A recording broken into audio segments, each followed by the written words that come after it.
আমার লাইফের আমি ছোট মানুষ, কিন্তু আপনারা যারা আমারে চিনেন, বালিয়ায় পড়াশোনা করি, ওই সময় থেকে নিয়মিত ওয়াজ মাহফিল করি, আমারে যারা চিনেন প্রায় 12-13 বছর ধরে কিন্তু মাহফিল করি, প্রায় এক যুগ হয়ে গেছে। তো সেই সময় থেকে মাহফিল করার ইতিহাসে হাজারো মাহফিল করছি, মনে হয় কয়েক হাজার হইব এই জীবনে, কম না। তো এই এত প্রোগ্রামের মধ্যে কালকের মাহফিলটা ছিল ব্যতিক্রম একটা মাহফিল। ব্যতিক্রম কেন? কারণ হইল গতকালকের মাহফিলটা ছিল বেদেপল্লীতে। বেদেপল্লী, বেদেপল্লী বুঝেন? ওই যে সাপ ধরে না, সাপ ধইরা পরে সাপের খেলা দেখায়, বেদে এটি কয় বাইদ্যানি। আর বাইদ্যানি তো হইল বেটিয়ায়, যেগুলো মহিলা সাপুরে ওগুলোর কয় বাইদ্যানি। বেদে পল্লী। আবার এরা একটা উত্তম কাজ করে, সুন্নাহ খুব ভালো একটা কাজ করে, এটা হলো সিঙ্গা লাগায়। কি লাগায়? হিজামা। সিঙ্গা লাগানোর হাদিসের মধ্যে আসছে, রাসূলুল্লাহ সাল্লাল্লাহু আলাইহি সাল্লাম বলেন যে তোমরা সিঙ্গা লাগাও। উনি উৎসাহিত করতেন যে সিঙ্গার মধ্যে, এই হিজামার মধ্যে রয়েছে উত্তম চিকিৎসা। সুবহানাল্লাহ। তো এরা এগুলো করে, হাজার হাজার বেদে একসাথে, বিশাল বড় এরিয়া। শুধু তাই না, পুরা ভারত উপমহাদেশের এই বেদে যারা আছে, এই গোষ্ঠীর নেতা যারা, পুরা ভারত উপমহাদেশের, বাংলাদেশের না, সারা দেশের তো আছে, ভারতের সহ, এদের নেতা উমর ফারুক, উনিও ওই নোয়াখালীর ওই বেদেপল্লীতে থাকে। এরা দাওয়াত দিছে। আসলে এদেরকে কিন্তু অনেকেই মনে করে এরা মনে হয় ভিন্ন ধর্মের। এরা আসলে, আমি অবাক হয়ে গেছি, শুই না, সবাই মুসলমান, কেউ ভিন্ন ধর্মের না। এই বেদেরা কেউ কি না ভিন্ন ধর্মের না, সকলেই মুসলমান।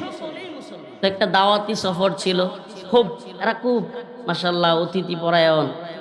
এরা ওই অন্য মানুষেরা এদেরকে একটু নিচু মনে করে, এজন্য এরা খুব কষ্ট পায় যে আমাদেরকে অন্য 10 জন মানুষের মতো মানুষ মনে করে না, একটু ছোট মনে করে, এই জন্য। কিন্তু আমরা যখন গেছি, আলেম ওলামারা গেছে, মাশাআল্লাহ এত রেসপন্স করছে, এত আপনার আপ্যায়ন করছে, খুব চমৎকার আয়োজন ছিল।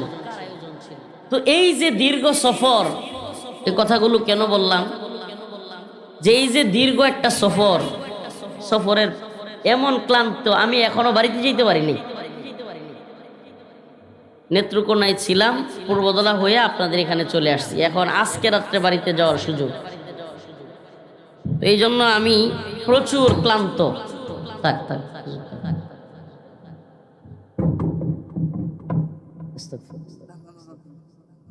ক্লান্ত, আমি অনেক ক্লান্ত। এই জন্য ঘুমের যে ঘাটতি এটা আছে, শারীরিক ক্লান্তি আছে, পিঠে কোমরে চরম ব্যথা করতেছে এত দীর্ঘ জার্নি করে। তো আমি আপনাদের সামনে কালকে বেদেপল্লীর আলোচনাটাই আজকে করব একটু আপনাদের সামনে, এটা আমার খুব ইচ্ছা। গতকালকে বেদেপল্লীতে এই আলোচনাটা করছি। ইয়া আইয়ুহান নাস ইন্না খালাকনাকুম মিন যাকারিন ওয়া উনসা وجعلناكم شعوبا وقبائل لتعارفوا إن أكرمكم عند الله أتقاكم। প্রিয় ভাইরা আমার, বন্ধুগণ আমার, আমরা আমাদের মধ্যে অনেক মানুষ কালো, চেহারা এত ভালো না, কেউ আছে খাটো, কেউ আছে চিকন, বিভিন্ন রং বেরঙের মানুষ আমাদের সমাজে আছে, আছে না নাই? তো বলতেছিলাম হরেক রকমের মানুষ আমাদের মধ্যে আছে, আছে না নাই? আচ্ছা আমারে বলেন, কালো মানুষের চাইতে কি সুন্দর মানুষের মর্যাদা আল্লাহর কাছে বেশি? খাটো মানুষের চাইতে কি লম্বা মানুষের মর্যাদা আল্লাহর কাছে বেশি?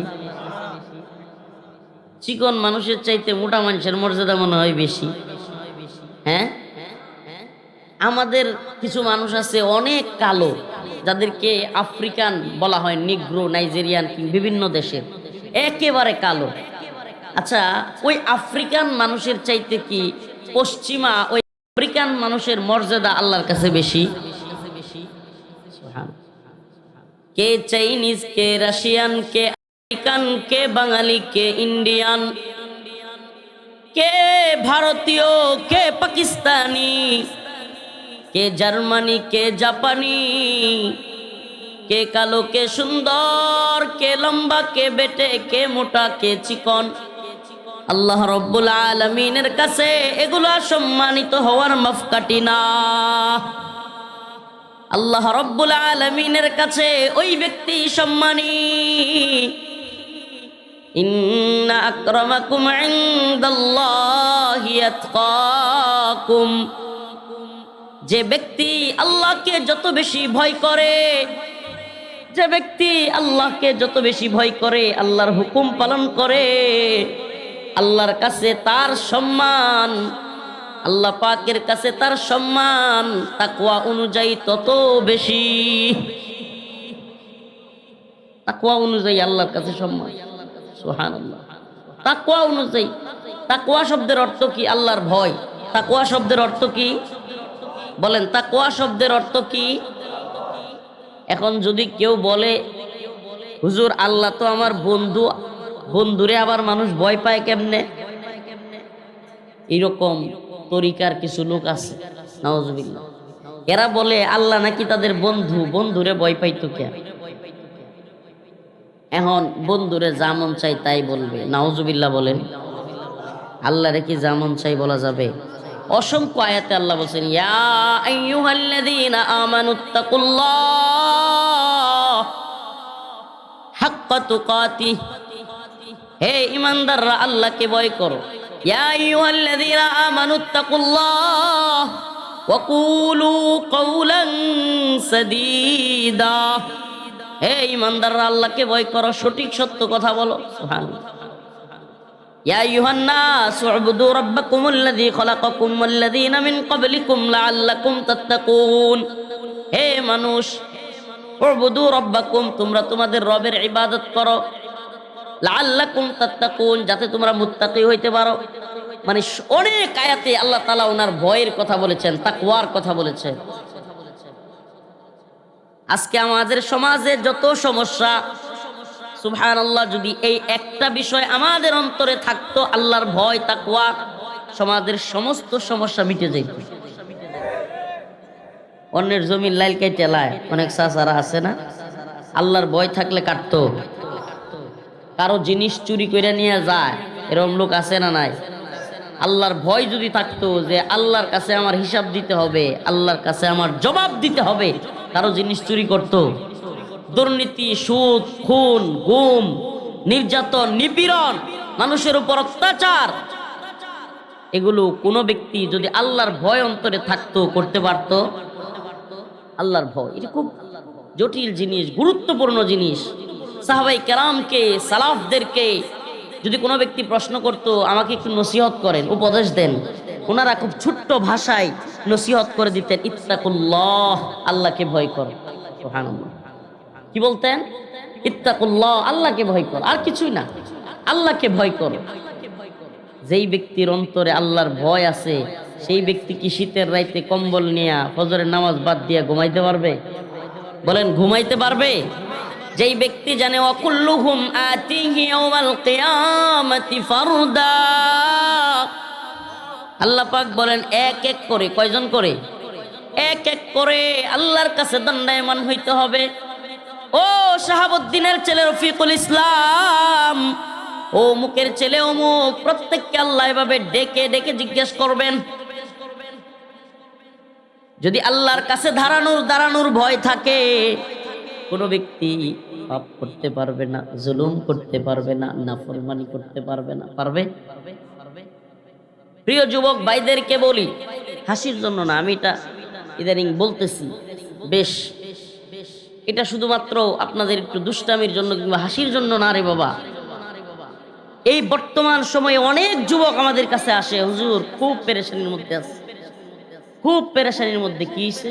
কই পড়াশোনা করছি, অনার্স দিছি মাস্টার্স দিছি, চাকরিও হয় না, বিয়ে শাদিও করতে পারতেছি না, এবং পরিবারের হালও ধরতে পারতেছি না, প্রচুর পেরেশানি।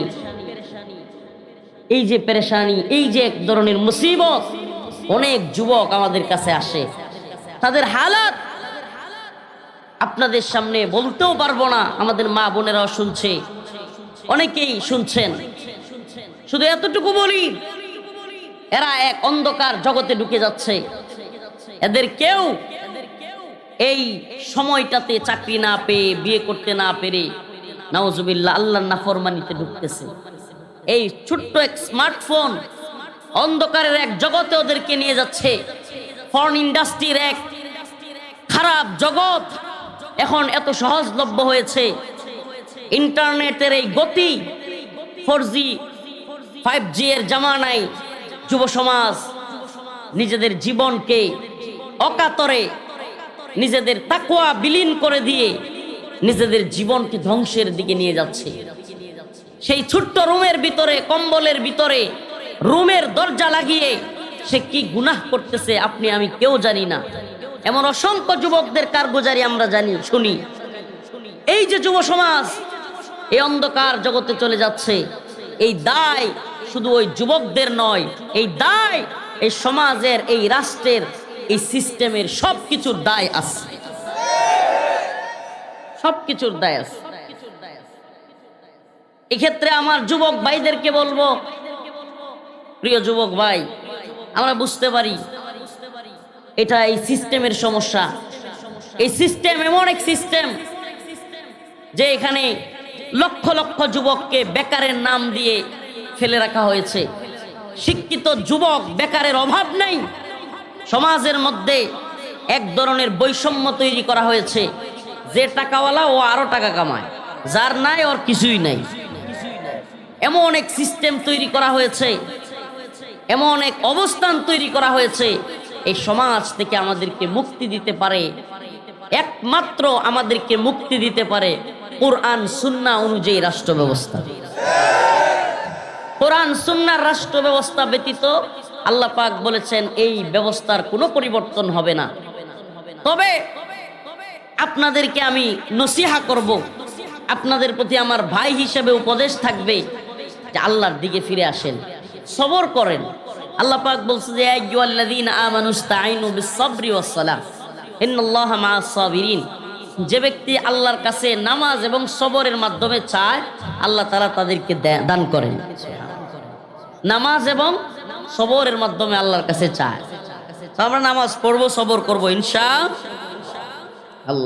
আল্লাহ তাআলা আমার এই আলোচনা যে অঞ্চলের যুবকেরা যুবতীরা শুনছে, আমাদের এই ভাই বোনদেরকে দ্রুত বিয়ের ব্যবস্থা করে দিই। আরো জোরে বলেন আমিন। যে যত জোরে আমিন বলবেন তার বিয়ে তত তাড়াতাড়ি হবে। জোরে বলেন আমিন। প্রিয় ভাইয়েরা আমার, বন্ধুগণ আমার, আমি সুবহানাল্লাহ, আল্লাহ যদি আমারে কোনোদিন ক্ষমতা দিত, মানে আমি গণহারে বিয়ের ব্যবস্থা করতাম। যেই বাবা মা বিয়ে করায় না, এদের প্রত্যেকটাকে 20-25 বছর হয়ে যাওয়ার পরেও একটা নির্দিষ্ট বয়স দিতাম যে 20-21 বছরের পরে বিয়ে না করাইলে এদেরকে জেলে নেওয়া হবে। এই বাপ মাদের জরিমানা করতাম। এই পুরো সমাজ, এই পুরো রাষ্ট্র খারাপ হয়ে যাচ্ছে। পতিতালয় বেড়ে যাচ্ছে, জিনা বেড়ে যাচ্ছে, পাপাচার বেড়ে যাচ্ছে, অশ্লীলতা বেড়ে যাচ্ছে, অবৈধ রিলেশন, বিবাহ বহির্ভূত সম্পর্ক বেড়ে যাচ্ছে। এক পাপাচারের সমাজ তৈরি হয়েছে। এত নোংরামি যদি সমাজে বাড়তে থাকে, অসভ্যতা বাড়তে থাকে, পাপাচার যদি বাড়তে থাকে, ওই সমাজে আল্লাহর আযাব আসবে কি আসবে না? বলেন আসবে কি আসবে না? যুবকদেরকে, যুবতীদেরকে বৈধ পন্থায় বিয়ের ব্যবস্থা না করে আপনি যদি আটকে রাখেন, আপনি যদি বাধাগ্রস্ত করেন, তথাকথিত রাষ্ট্রীয় আইন বানাইছে 21 বছরের আগে বিয়ে করানো যাবে না, 18 বছরের আগে মেয়ের বিয়েও দেওয়া যাবে না। 21 বছরের আগে বিয়ে করতে পারবেন না, কিন্তু পার্কে যেতে পারবেন। 18 বছরের আগে মেয়ে বিয়ে করতে পারবে না, কিন্তু রমনা পার্কে যেতে পারবে, হোটেলে যেতে পারবে। নাউজুবিল্লাহ, নাউজুবিল্লাহ বলে। এক বাজে সিস্টেম আমাদের সমাজকে এমন ভাবে আঁকড়ে ধরেছে, এমন নোংরা পরিবেশ তৈরি করেছে, আমাদের ভয় লাগে ভাই। আপনাদের লাগে কিনা জানি না। এই যে বড় বড় ভূমিকম্পগুলো হইতেছে না, হুট করে, নাউজুবিল্লাহ। আল্লাহ পাক কোন জাতির দিকে রাগান্বিত হইলে, ক্ষুব্ধ হইলে ওয়াইদ, হাদিসের মধ্যে আসছে দমকি, আল্লাহ তাআলা শাস্তি স্বরূপ ওই সমাজে, ওই রাষ্ট্রে আল্লাহ তাআলা ভয়াবহ শাস্তি দেন। যেই পরিমাণে নোংরামি বাড়ছে, আমরা ছোটবেলায় দেখছি সুবহানাল্লাহ, মা বোনেরা রিকশায় হুট খোলা রেখে পর্যন্ত যাইতো না, মানুষ বাজে কথা বলতো। আমার তো 30 বছর বয়স, আমাদের এই যে আরো মুরব্বী যারা আছে বলতে পারবে, ছোটবেলায় দেখতাম যে রিকশায় কোনো মা চাচি বোন যদি রিকশার ওই যে উপরের যে হুড আছে এটা না লাগাইলে মানুষ খারাপ বলতো। আর এখন এমন রুংরা অবস্থা হয়েছে, তার গার্লফ্রেন্ড আছে এটা সে গর্বের সাথে বলে, নাউজুবিল্লাহ। কত নোংরা, লজ্জা নাই, বিয়ে করে নাই, অথচ সে বুক ফুলায় বলে এটা আমার গার্লফ্রেন্ড আছে। এই 5-7টা বন্ধু বান্ধব একসাথে হইলে হঠাৎ করে একটা ফোন আসছে, এই চুপ কর আমি একটু কথা বলি, আলাদা চলে যায়। মানে এটাকে হাসতেছেন আপনি? এই নোংরামিকে, এই গুনাহকে নরমালাইজ করা হয়েছে সমাজে। এখন এমন অসংখ্য যুবক আছে যাদের এই ধরনের অশ্লীল সম্পর্ক নাই, বেহায়াপনার সম্পর্ক নাই, তারা নিজেদেরকে ছোট মনে করে, আমার সম্পর্ক নাই, হারে আমাদের যেটা থাকতো, আস্তাগফিরুল্লাহ। অথচ সেই যুবক বাবা মার সামনে গিয়ে বিয়ের কথা বলতে ভয় পাচ্ছে, বিয়ের কথা বলতে লজ্জা। দুনিয়া পুরো উল্টা মারছে। মানে যেইটা হওয়ার কথা ছিল লজ্জার, বিবাহ বহির্ভূত সম্পর্ক হওয়ার কথা ছিল কি লজ্জার, হাই হাই এটা কিভাবে সম্ভব? আমি মুসলমানের বাচ্চা, আমি বিয়ে ছাড়া একটা মেয়ের সাথে কথা বলি, বিয়ে ছাড়া একটা মেয়ের সাথে সম্পর্ক রাখি, বিয়ে ছাড়া নাউজুবিল্লাহ একটা মেয়ের সাথে অবৈধ মেলামেশা করি, এটা ভয় থাকা দরকার ছিল। হ্যাঁ, ভয় নাই, উল্টে গেছে। এখন ওইটাকে গর্ব কইরা বলে, ফোনে সেভ করে নাম্বার, আর বিয়ের কথা বলতে ভয় পায়। নাউজুবিল্লাহ বলবেন না? সমাজ উল্টে যাচ্ছে, এই নোংরা সমাজ ব্যবস্থার দিকে আমরা চলে যাচ্ছি। আল্লাহ তাআলা আমাদেরকে ভয়াবহ শাস্তির মধ্যে পাকড়াও করবে। আমি আবারও বলছি, যেই বাবাদের অবস্থান আছে, সম্পদ আছে, টাকাও আছে, তবুও ছেলেকে বিয়ে করায় না, তবু মেয়েকে সময় মতো বিয়ে দেয় না, কয় নিজের পায়ে দাঁড়া, নিজের পায়ে দাঁড়া। বাবারে, ও কি আমনের পায়ে দাঁড়ায় আছে? এই যে নিজের পায়ে দাঁড়াইতে দাঁড়াইতে বলতে বলতে এত বয়স হয়ে গেছে, বিয়েটা করার নাই, এই ছেলেটা যত গুনাহ করতেছে সব দায়ভার আল্লাহ কিন্তু আপনার গায়েও দিবে, এজন্য আপনাকেও পাকড়াও করা হবে। আল্লাহ তাআলা সঠিক বুঝদান করুক, জোরে বলেন আমিন। ওয়াজটা বিয়ার না, ওয়াজটা তাকওয়ার। ওয়াজটা কিসের? তাকওয়ার, আল্লাহর ভয়ের। তো আল্লাহর ভয়ের যে সাইডগুলো আছে, গুনাহের ভয়াবহ সাইড, আল্লাহ তাআলা এই যৌন কামনা বাসনাটা এমন একটা গভীর পরীক্ষা দিয়েছেন যে আমার তো মাঝে মাঝে মনে হয় সুবহানাল্লাহ, যৌন কামনা বাসনা না থাকলে মানুষের কোনো পরীক্ষাই ছিল না, অন্যগুলো পরীক্ষাই না। এবং আরেকটা বিষয় দেখবেন সুবহানাল্লাহ, জান্নাতের যতগুলো আয়াত, জান্নাতের যতগুলো হাদিস, বেশিরভাগ নাজ নিয়ামতের মধ্যে সবচেয়ে বেশি যেটা বলা হয় যে আল্লাহ তাআলা জান্নাতে গেলে হুর দিবে। কি দিবে? তাইলে বোঝা যায় এটা খুব আকর্ষণীয় একটা বিষয়। সুবহানাল্লাহ ওয়া বিহামদিহি, মানে এটা কত গুরুত্বপূর্ণ। আপনাদেরকে 3টা বিষয় বলি, যেই জিনিসগুলো একটা না থাকলে আরেকটা হবেই, একদিক না ঘটলে আরেক দিক ঘটবেই, এটাকে নিয়ন্ত্রণ করার সুযোগ নাই। বৈধ পন্থায় এটাকে চাহিদা নিবারণ না করলে অবৈধ পথে হলেও সেটা ঘটবেই। এর 1 নাম্বার জিনিস হলো ক্ষুধা, পেটের ক্ষুধা। কি? পেটের ক্ষুধা। কেউ যদি সহজ খাওয়ার ব্যবস্থা না করে, সকালেও খায় নাই, দুপুরেও খায় নাই, রাতেও খায় নাই, 3 বেলায় খায় নাই, পরের দিন সকালবেলা এই লোকটা কোনটা হারাম কোনটা হালাল চিন্তা করবে না, জোর হইলেও খাবে। ক্ষুধার, পেটের ক্ষুধা এরকম। ঠিক তেমনি ভাবে যৌন চাহিদা প্রত্যেকটা পুরুষ এবং নারীর। এই জন্য আমি তো বলি, আমি না, উলামায়ে কেরাম বলেন, স্ত্রীকে বাড়িতে রেখে যারা বিদেশে যায় এদের 4-5 বছরের বিদেশে যাওয়া জায়েজ নাই। উলামায়ে কেরাম আছেন, কিভাবে সম্ভব হইতে পারে? ওই স্ত্রীর দায়ভার কে নিবে? তার দায়িত্ব কে নিবে? আপনার যদি বিদেশে যেতে হয়, কর্ম করে খেতে হয়, আপনি তাকে নিয়ে যান। আমি জানি এই আলোচনাগুলো অনেকের ভালো লাগবে না, কিন্তু কিছু করার নাই। ওই মা, ওই বোন, তার কষ্ট পৃথিবীর আর কেউ বুঝবে না। প্রিয় ভাইরা আমার, বন্ধুগণ আমার, কথাগুলো একটু আনকমন মনে হচ্ছে, কিন্তু আমাদেরকে বলতে হচ্ছে। 3টা চাহিদা খাবারের চাহিদা, শারীরিক চাহিদা, এগুলো সহজভাবে যদি কেউ বিয়ের মাধ্যমে পূরণ না করে, বিয়ের মাধ্যমে যদি কেউ পূরণ না করে, তাহলে অবৈধ পথে হলেও পূরণ হবেই। নাম্বার 3, রাগ। রাগ যদি কেউ কন্ট্রোল না করে বৈধ পন্থায়, তাইলে খারাপ দিকে হইলেও ওই রাগ কাজে লাগবেই। প্রিয় ভাইরা আমার, বন্ধুগণ আমার, আসুন আল্লাহর দিকে ফিরে যায়। আল্লাহ তাআলা ডাকতেছেন, আল্লাহ তাআলা ডাকেন, সুবহানাল্লাহ, এমন ডাকেন যে আল্লাহ পাক বান্দারে এত পছন্দ করেন। আরে এই দুনিয়ায় তো একদিন ভুল করলে, 2 দিন ভুল করলে, অফিসের মধ্যে যদি একদিন কেউ না যায়, অফিসের যে লোক আছে মালিক ধমক দেয়, 2য় দিন না গেলে গালাগালি শুরু করে, 3য় দিন কেউ অফিস মিস করলে হুমকি দেয়, যা বেটা তুই চলে যা, তোর চাকরি করবার দরকার নাই। ঠিকই ঠিক না? কিন্তু আমাদের একজন মালিক আছে, যেই মালিক 1 দিন 2 দিন না 3 দিন না, 100 দিন আপনি আমি ভুল করি, 1000 দিন আমি আপনি ভুল করি, যত ভুল করি না কেন, আমার আপনার মালিক ডাইকা বলেন, ইল্লা মান তাবা ওয়া আমানা ওয়া আমিলা আমালান সালিহা, ইল্লা মান তাবা ওয়া আমানা ওয়া সালিহা ফাউলাইকা ইউবাদদিলুল্লাহ সাইয়্যাতিহিম হাসানাত ওয়া কানাল্লাহু গফুরুর রহিমা। এই দুনিয়ায় কোনো মানুষ যদি অফিসে চাকরি করে, ব্যবসা প্রতিষ্ঠানে চাকরি করে, কলকারখানায় চাকরি করে, প্রশাসনিক ডিপার্টমেন্টে চাকরি করে, যে জায়গায় চাকরি করে, একদিন যদি কোনো অপরাধ করে, ভুল করে, তাকে ধমক দেয়া হয়, 2য় দিন তাকে গালাগালি করা হয়, 3য় দিন আবারও একই ভুল করলে কিংবা চাকরিতে অনুপস্থিত হইলে তাকে চাকরি থেকে বরখাস্ত করা হয়, জরিমানা করা হয়। কিন্তু এমন একজন মালিক আছে, এমন একজন রব আছে, যে তার গোলামদেরকে ডাকতে থাকেন, বলতে থাকেন, তুই গুনাহ করেছিস রে বান্দা, কোনো সমস্যা নাই, নো প্রবলেম, আয় আয় আয়, ফাফিরু ইলাল্লাহ। এমন একজন মালিক, তিনি তার বান্দাদেরকে ডাকতে থাকেন, বলতে থাকেন, আয় আয় আয় আমার বান্দা,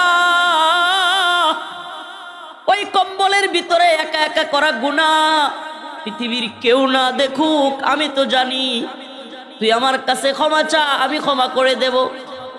আমার মালিক বলেন, যত জুলুম করেছিস, অন্যায় করেছিস, পাপাচার করেছিস, 1টা নয়, 2টা নয়, 100 নয়, 1000 নয়, যদি লক্ষ কোটি গুনাহ করে থাকিস, আমি আল্লাহর কাছে একবার আমার কাছে ফিরে আয়, মসজিদের ভিতরে 2 রাকাত নামাজ পড়ে একবার আমার কাছে চা।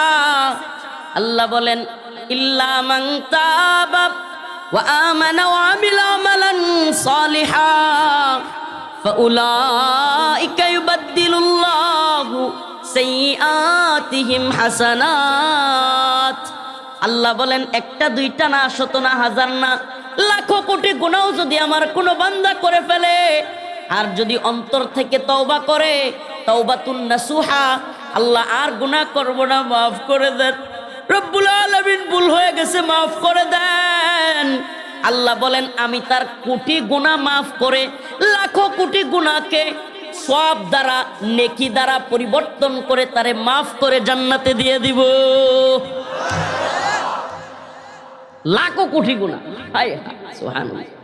এই দুনিয়ার অফিস আদালতে চাকরি করলে 1 দিন 2 দিন 3 দিন না গেলে হুমকি দেয়, ধমকি দেয়, গালাগালি করে।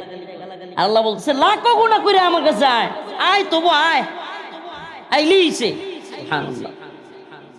ও ইমানদার, ও প্রিয় বাবা, ও আমার তারাকান্দার ময়মনসিংহের মুসলমান, অনেক তো বক্তব্য দিয়েছি, অনেক তো কথা বলেছি, আপনাদের মাঝে অনেকবার এসেছি, কিন্তু একটা কথা বলে যাই, আগামীকালকে আমি এই দুনিয়ায় থাকবো কি থাকবো না জানি না। আপনিও আগামীকালকে থাকবেন কি থাকবেন না আপনিও জানেন না। গতকালকে আমি আমার শ্বশুর বাড়িতে ছিলাম, নেত্রকোনার কুমরি। এটা কারগুজারি শোনাই আপনাদেরকে। গত 2 দিন আগে আমি যখন চুয়াডাঙ্গা যাই, ওই বাড়িতে আমি আমার আহলিয়া ওয়াইফ, আমার আম্মা সবাই নিয়ে গেছি। আমার ওয়াইফের বড় ভাইয়ের বিয়ে, আপন চাচাতো ভাইয়ের বিয়ে, চাচাতো ভাইয়ের বিয়ে নিয়ে গেছি। বিয়ের অনুষ্ঠান হবে, অলিমা হবে, পুরা বাড়ি সাজ সাজ রব, শত শত মানুষের আয়োজন, খাবার দাবারের জন্য বিরাট প্যান্ডেল করছে। মামুন ভাই বিদেশে থাকতো, ছেলে বিদেশে থাকতো। স্বাভাবিকভাবে ছেলেরা বিদেশ থেকে এসে বিয়ে করলে জাঁকজমক টাকা পয়সার ইয়া করে। এত আয়োজনের ভিতরে সকাল বেলায় 8টা-9টার দিকে তার চাচা চেয়ারে বসে আছে, মুরব্বী মানুষ, এই 50-55 বা 60 বছর বয়স, চেয়ারে বসে বসে রৌদ্র লাগাইতেছে। শীতের দিনে চাচারা লাগায় না। হুট করে চেয়ার থেকে পড়ে গেছে, একেবারে জায়গায় মারা গেছে। বিয়ে বাড়ি আবার কি মৌতা বাড়ি হয়ে গেছে। বিয়ে বাড়ি কি বাড়ি হন। আশ্চর্য ঘটনা আপনাদেরকে শোনাই। আমি এই লাশ বা এই জানাজা পড়তে পারি নাই, চুয়াডাঙ্গা মাহফিলে চলে গেছি। মাহফিল থেকে ব্যাক করতেছি, এই যে আজকে সকালবেলায় রাত্রে আইতে আইতে ফজর হয়েছে, ফজরের সময় ঢুইকা দেখি আরেক চাচা মারা গেছে, লাশ বাড়ি চাচা আজকে। তাইলে এই দুনিয়া বিয়ে বাড়ি, আনন্দের বাড়ি, কি আনন্দ চলবে। সবাই মিলে খুব সাজ সাজ রব, সবাইকে দাওয়াত দেওয়া হয়েছে, খাওয়া দাওয়া হবে। মুহূর্তের মধ্যেই এটাই মৌতা বাড়ি। লাশ বাড়িতে আসছে, লাশ। আর কেউ বলে না, কেউ বলবে না রফিকুল ইসলাম মাদানী সাহেব বাড়িতে আসতেছেন, বলবে যে লাশ নিয়ে আসা হচ্ছে। কি নিয়ে আসা হচ্ছে? ও মুসলমান, কবে আমাদের ঘুম ভাঙবে? কবে আমরা আমাদের রবের কাছে ফিরে যাব? এই যে লক্ষ লক্ষ হাজার হাজার মানুষকে নিয়ে প্রোগ্রাম করি, এক একটা মাহফিলে হাজার হাজার জনতার দল, কিন্তু মসজিদে গিয়া পায় 5 জন 4 জন, অনেক সময় ইমাম আর মুয়াজ্জিন ছাড়া কাউরে পাওয়া যায় না। হায় আফসোস, কবে আমাদের ঘুম ভাঙবে? আমরা কি মারা যাব না? আমরা কি আমাদের রবের কাছে ফিরে যাব না? যাব না ফিরে? কবে আমাদের ঘুম ভাঙবে? আল্লাহকে ভয় করতে হবে। কাকে? একমাত্র আল্লাহকে ভয় করতে হবে। আজকে থেকে আল্লাহকে সাক্ষী রেখে একটু হাতটা তুলে দেখান, কে কে আজকে থেকে আর নামাজ ছাড়বেন না? লিল্লাহি তাকবীর, লিল্লাহি তাকবীর। আয় আল্লাহ বলেন, আয় আল্লাহ। আমরা তওবা করতেছি, আজকে থেকে আর নামাজ ছাড়বো না। বলেন, আয় আল্লাহ, আজকে থেকে আর নামাজ ছাড়বো না, আর নাফরমানি করব না।